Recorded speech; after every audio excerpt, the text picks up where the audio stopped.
بالله من الشيطان الرجيم. بسم الله الرحمن الرحيم.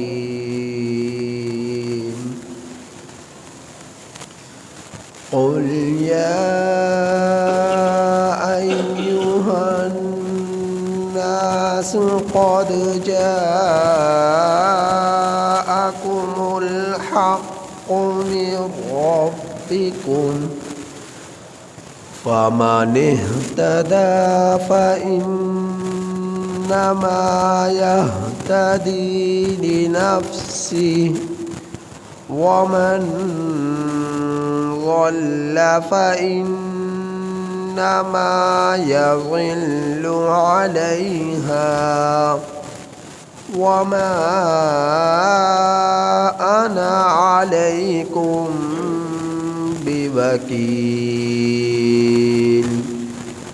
واتبع ما يوحى إليك واصبر حتى يحكم الله وهو خير الحاكمين.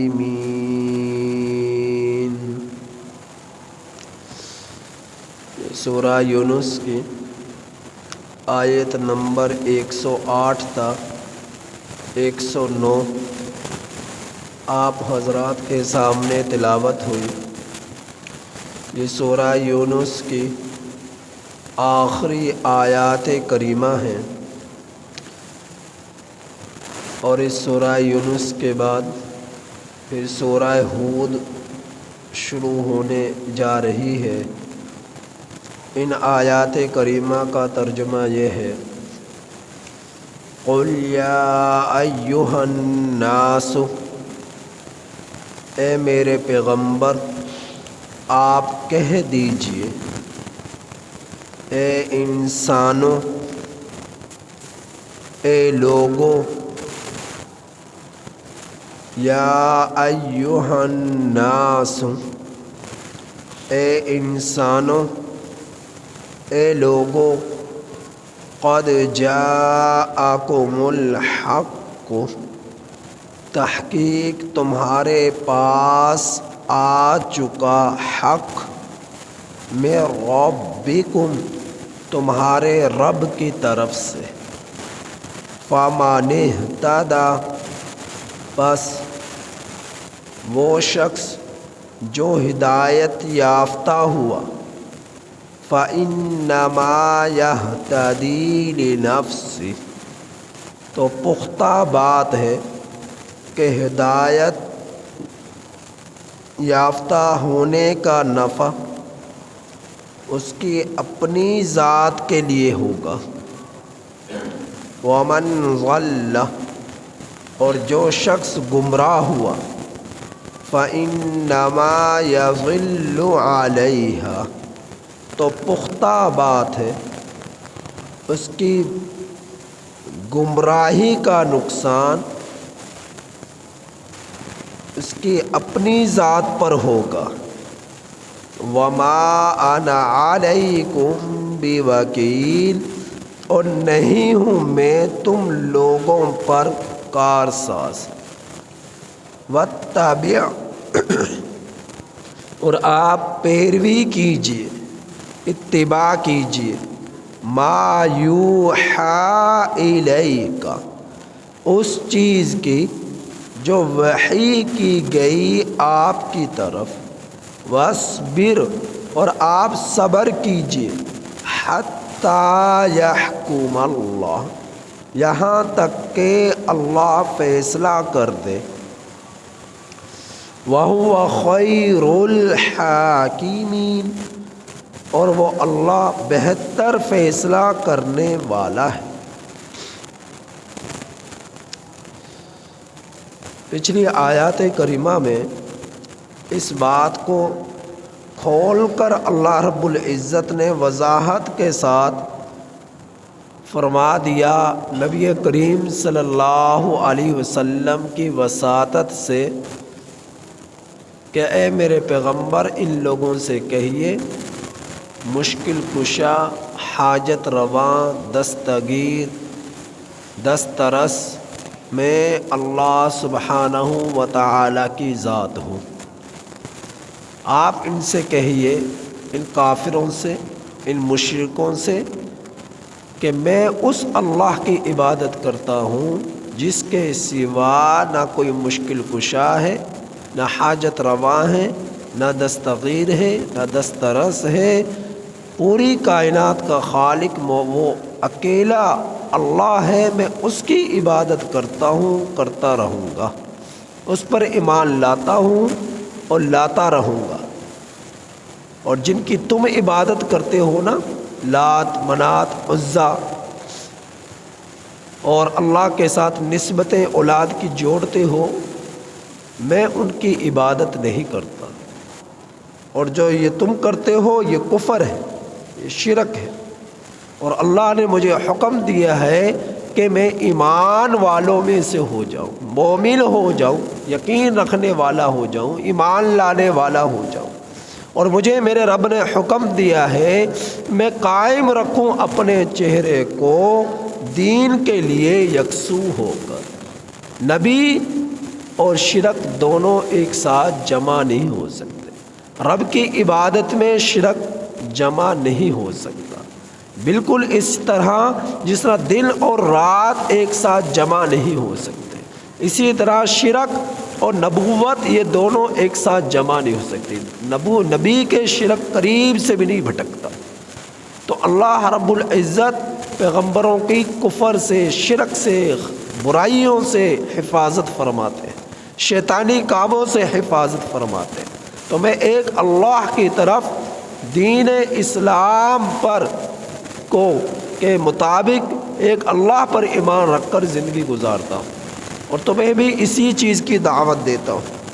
اور پھر فرمایا کہ اللہ نے مجھے حکم دیا ہے کہ میں شرک کرنے والوں میں سے نہ ہوں، لہٰذا نبی اور شرک دونوں ایک ساتھ جمع نہیں ہو سکتے۔ اور اللہ نے مجھے حکم دیا ہے کہ ہم اللہ کے سوا کسی اور کو نہ پکاریں۔ کیوں نہ پکاریں؟ کیونکہ ما لا ينفعک ولا یضرک، نفع اور نقصان اللہ کے سوا کوئی نہیں دے سکتا۔ اور اگر ایسا ہوا تو میں ناانصاف لوگوں میں سے ہو جاؤں۔ یہ مجھے اور آپ اور تمام انسانوں کو اللہ جل شانہ نے نبی کے واسطہ سے خطاب فرمایا۔ اور پھر فرمایا اللہ وہ ذات ہے کہ وَإِن يَمْسَسْكَ اللَّهُ بِضُرٍّ كَاشِفَ لَهُ إِلَّا هُوَ، اگر کسی کو وہ نقصان پہنچانا چاہے تو دنیا کی کوئی طاقت اسے اس نقصان سے بچا نہیں سکتی۔ اور اگر اللہ جل شانہ وَإِن يُرِدْكَ بِخَيْرٍ فَلَا رَادَّ لِفَضْلِهِ، کسی کو خیر پہنچانا چاہے، بھلائی پہنچانا چاہے، دنیا کی تمام طاقتیں جمع ہو کر اس شخص سے بھلائی کو رد نہیں کر سکتے، دور نہیں کر سکتے، ختم نہیں کر سکتے۔ اللہ وہ ذات، یہ اللہ خود اپنا تعارف کرا رہا ہے، میں کون ہوں؟ میں وہ احکم الحاکمین ذات ہوں کہ جو کرنا چاہے تو وہ ہو جاتا ہے، جو نہ کرنا چاہوں تو دنیا کی کوئی طاقت اسے کر نہیں سکتی۔ تو آخری آیت کریمہ میں اللہ جل شانہ نے جو آج تلاوت فرمائی ہے، فرمایا ہے کہ اے میرے پیغمبر، جب یہ ساری بات واضح ہو چکی کہ نفع اور نقصان کا مالک اللہ کی ذات ہے، عبادت کے لائق اللہ ہی کی ذات ہے، مشکل کشا، حاجت رواں، دستگیر، دسترس اللہ ہی کی ذات ہے، تو اب آپ ان لوگوں سے کہیے کہ یا ایھا الناس، اے انسانوں، قد جاءکم الحق من ربکم، تحقیق تمہارے پاس حق آ چکا ہے، نبی کی زندگی تمہارے پاس پہنچ چکی ہے، قرآن تمہارے پاس موجود ہے، احادیث نبوی صلی اللہ علیہ وسلم تمہارے پاس موجود ہیں، صحابہ کی زندگیاں تمہارے پاس موجود ہیں، اللہ رب العزت کا کلام، اللہ کی کتاب، نبی کا سب سے بڑا معجزہ قرآن کی صورت میں تمہارے پاس موجود ہے۔ یہ اللہ کی بہت بڑی نعمت ہے۔ کتابیں تو اوروں کو بھی دی تھی، یہودیوں کو بھی دی تھی، نصرانیوں کو بھی دی تھی، لیکن تورات میں تبدیلی ہو گئی، انجیل میں تبدیلیاں ہو چکی، زبور میں تحریفات ہو چکی، وہ اصلی شکل میں موجود نہیں، بہت ساری چیزیں ان میں ڈال دی گئی اور بہت ساری باتیں ان سے نکال دی گئی۔ اب وہ اصل شکل میں موجود نہیں جس اصل شکل میں اللہ نے ان کو اتارا تھا۔ یہ واحد قرآن کریم ایسا ہے کہ 1450 سال گزرنے کے بعد بھی ایسا ہی ہے جیسا کہ اترا تھا، جیسا کہ جبرائیل امین علیہ الصلوۃ والسلام لے کر نبی کے سینہ اطہر پر نازل ہوئے تھے، بالکل اسی طرح آج بھی یہ قرآن کریم ایسا ہی ہے۔ اس میں شک اور شبہ کرنے کی ذرا بھر بھی گنجائش نہیں ہے۔ اس کا ایک ایک حرف کے رب نے خود کلام فرمایا ہے، خود تلاوت فرمائی ہے۔ جس کلام کی تلاوت، جس کتاب کی تلاوت، جس کے الفاظ کی تلاوت، جس کی آیات کی تلاوت، جس کے رکوع اور آیات اور صورتوں کی تلاوت اللہ خود فرمائے تو اے انسان تجھے کیوں شرمندگی محسوس ہوتی ہے؟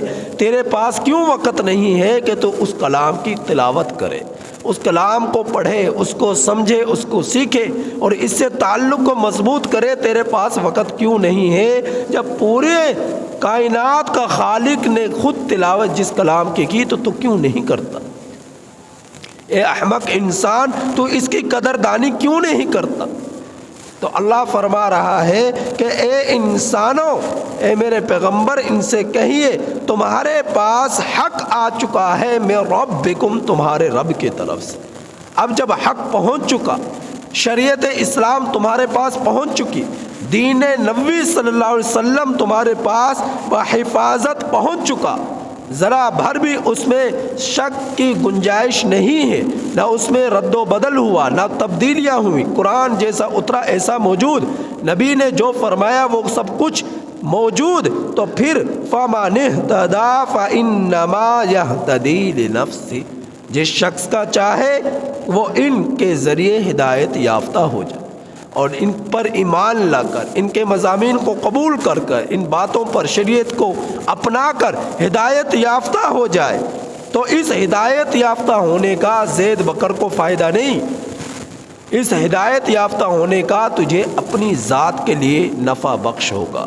فَإِنَّمَا يَهْتَدِي لِنَفْسِهِ، تو اپنی ذات کے لیے فائدہ مند ہوگا، تیری ہی ذات کو اس کا نفع پہنچے گا کہ ہمیشگی کے جہنم کے عذاب سے تو بچ جائے گا، ہمیشگی کے جو ہے جہنم کی ہولناکیوں سے، تاریکیوں سے، اللہ کے غضب سے تو بچ جائے گا، تیری اپنی ہی ذات کے لیے فائدہ ہوگا۔ وَمَنْ ضَلَّ فَإِنَّمَا يَضِلُّ عَلَيْهَا، اور جو شخص گمراہ ہوا، قرآن کو قبول نہ کیا، احادیث کو قبول نہ کیا، نبی کی زندگی کو مانا نہیں، نبی کو آخری پیغمبر مانا نہیں، نبی کی شریعت کو قبول نہ کیا اور احکامات اسلام کی پیروی نہ کی، تو ایسا شخص گمراہ ہو گیا۔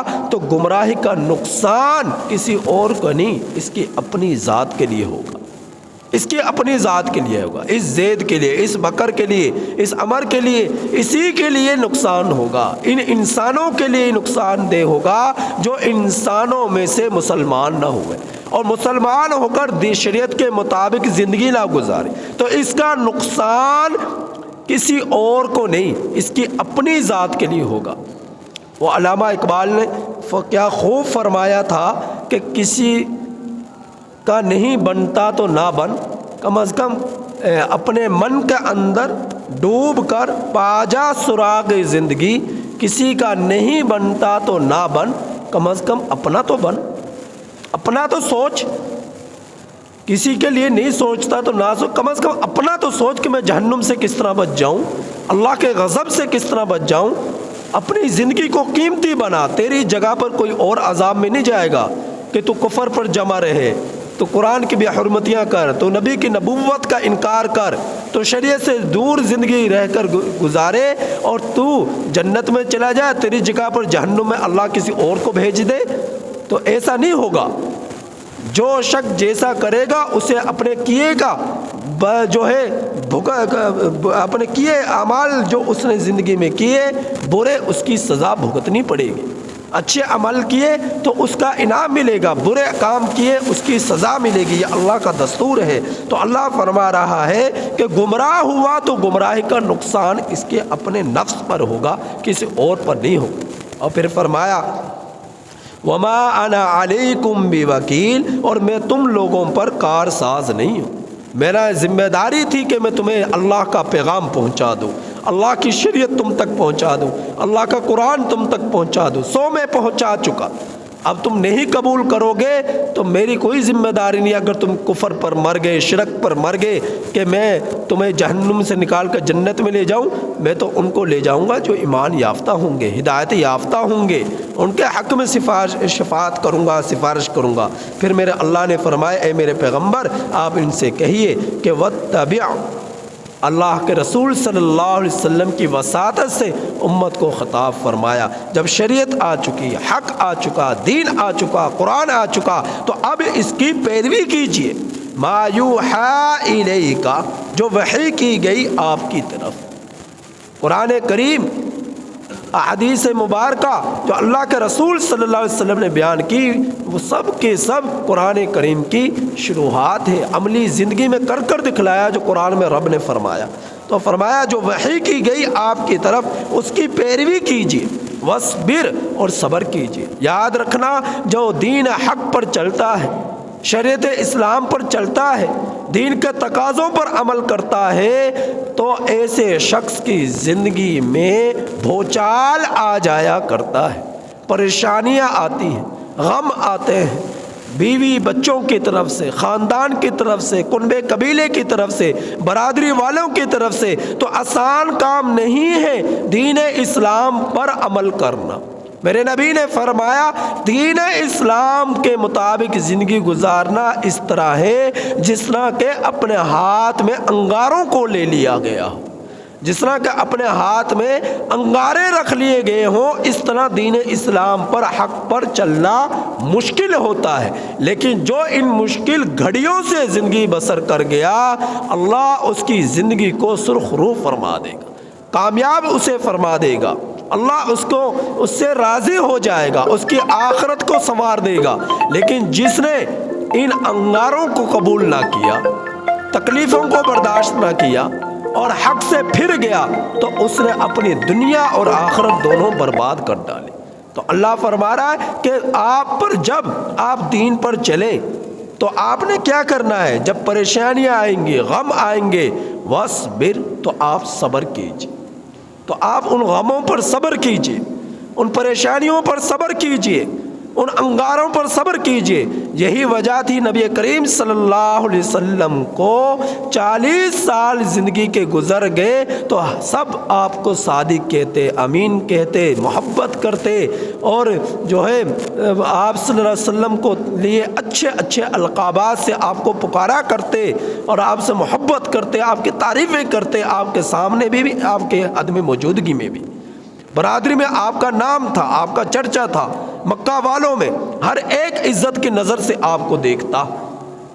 لیکن جب قرآن اترا، یہ قرآن جو آپ کے پاس موجود ہے، جو میرے ہاتھوں میں موجود ہے، جو آپ کے گھروں میں سجا ہوا ہے، جس کو آپ دیکھتے نہیں مہینوں تک کہ آپ کے پاس وقت ہی نہیں ہے آپ کی دنیا داری سے، تو یہ قرآن جب اترا 40 سال کی عمر میں، پہلی وحی سورہ علق کی 5 آیات کریمہ نازل ہوئی، تو اسی وقت سے پتھر برسنا شروع ہوئے، برے القابات سے آپ کو نوازا گیا، دیوانہ کہا گیا، مجنون کہا گیا، ساحر کہا گیا۔ آپ صلی اللہ علیہ وسلم کو طرح طرح کے برے القابات سے نوازا گیا، تکلیفیں دی گئی، پریشانیاں دی گئی، تانے دیے گئے، لیکن اللہ کے رسول صلی اللہ علیہ وسلم نے حق کو نہ چھوڑا، حق بیان کرنے کو نہ چھوڑا۔ تو فرمایا کہ جب حق تمہارے پاس آ چکا اور حق کی جب تم نے پیروی کرنا شروع کی اور لوگوں تک حق پہنچانا شروع کیا، تو یاد رکھو تمہارے اوپر مصائب آئیں گے، پریشانیاں آئیں گے، غم آئیں گے، تکالیف آئیں گی۔ جب ایسا ہو فَاصْبِرْ، تو آپ صبر کیجئے گا، تمہارا رب اس پر تمہیں اجر عظیم عطا فرمائے گا۔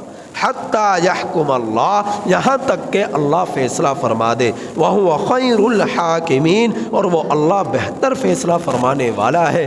تو یہاں پر آ کر سورہ یونس کی تکمیل ہو گئی۔ مکمل ہو گئی۔ تو اللہ رب العزت نے سورہ یونس کے آخر میں یہ بتلا دیا دین پر چلنا کوئی آسان کام نہیں ہے۔ دین پر جو چلے گا اسے اپنے نفس کی قربانی دینی پڑے گی، خواہشات کو ذبح کرنا پڑے گا۔ دین پر چلنے کے لیے اپنی خواہشات کو ذبح کرنا پڑے گا اور حق کو قبول کرنے کے لیے مصائب کا سامنا کرنا پڑے گا۔ لہٰذا جو اس میں سرخرو ہو گیا، کامیاب ہو گیا، اللہ اس سے راضی ہو گیا، اور اللہ جس سے راضی ہو گیا تو اللہ نے اپنی رضاعت کے بدلے جنت اس کے لیے تیار کر رکھی ہے۔ اور جنت کی نعمتیں حقیقی نعمتیں، جنت کا حسن حقیقی حسن ہے۔ فرمایا کہ یہ دنیا کی زندگی تو اس جنت کے حقیقت کی ایک اس کا عکس ہے کہ جو تمہیں دکھایا جا رہا ہے کہ تم یہ دیکھو یہ تم کتنا ان نعمت ان دنیا کی رونقوں کو حاصل کر لذتیں لیتے ہو، مزے لیتے ہو، خوش ہوتے ہو۔ ان کی دنیا کی رونق اور اس کی زینت تمہیں متاثر کرتی ہے اور تم کھنچے چلے جاتے ہو۔ یہ تو ایک عکس ہے، ایک جھلک ہے چھوٹی سی۔ حقیقت تو وہ ہے جو موت کے بعد نظر آنے والی ہے اور ملنے والی۔ حقیقت وہ ہے اصل مزے، وہ ہے اصل لذتیں جو تمہیں رب سبحانہ و تعالی جنت میں دینے والا ہے۔ یہ تو اس کا عکس ہے۔ تم عکس کے پیچھے چڑھ پڑے، تم سائے کے پیچھے چل پڑے۔ یہ سایہ ہے ان نعمتوں کا۔ تو دنیا کے اندر تمہیں زینتیں نظر آ رہی ہیں، رونقیں نظر آ رہی ہیں، اور جو ہے بہاریں نظر آ رہی ہیں، یہ کھانے پینے طرح طرح کے پھل جو نظر آ رہے ہیں، یہ جنت کے پھلوں کی، جنت کی نعمتوں کا ایک عکس ہے، ایک سایہ ہے جو نظر آ رہا ہے۔ موت کے ساتھ یہ ختم ہے، اور حقیقی نعمتیں، حقیقت جو ہے وہ جنت میں ملنے والی ہے۔ لہٰذا اس سائے کے پیچھے نہ چلو، اس عکس کے پیچھے نہ چلو، اور اپنے نفس کے پیروی نہ کرو وہ ان کاموں میں جو رب سے تمہیں دور کر دیں، جو حق سے تمہیں دور کر دیں۔ تو لہٰذا صبر کے ساتھ زندگی بسر کرو، آخرت کے لیے فکر کرو، آخرت کی تیاری کرو۔ تمہارا رب تمہارے لیے بہت کچھ تیار کر رکھا ہوا ہے تمہارے رب نے۔ لہٰذا ان کے حصول کے لیے دنیا کی زندگانی میں قربانیاں دینی پڑیں گی، مشقتیں برداشت کرنی پڑیں گی، پریشانیوں کا سامنا کرنا پڑے گا، اور اللہ کی مان کر زندگی گزارنی پڑے گی۔ اگر اپنی مان کر زندگی گزارو گے، رب کی چاہت کے مطابق نہیں گزارو گے، دنیا اور آخرت دونوں برباد کر ڈالو گے۔ اللہ پاک سے دعا ہے کہ اللہ تعالی ہمیں ان آیات کریمہ کی کامل سمجھ نصیب فرمائے اور عمل کی توفیق نصیب فرمائے۔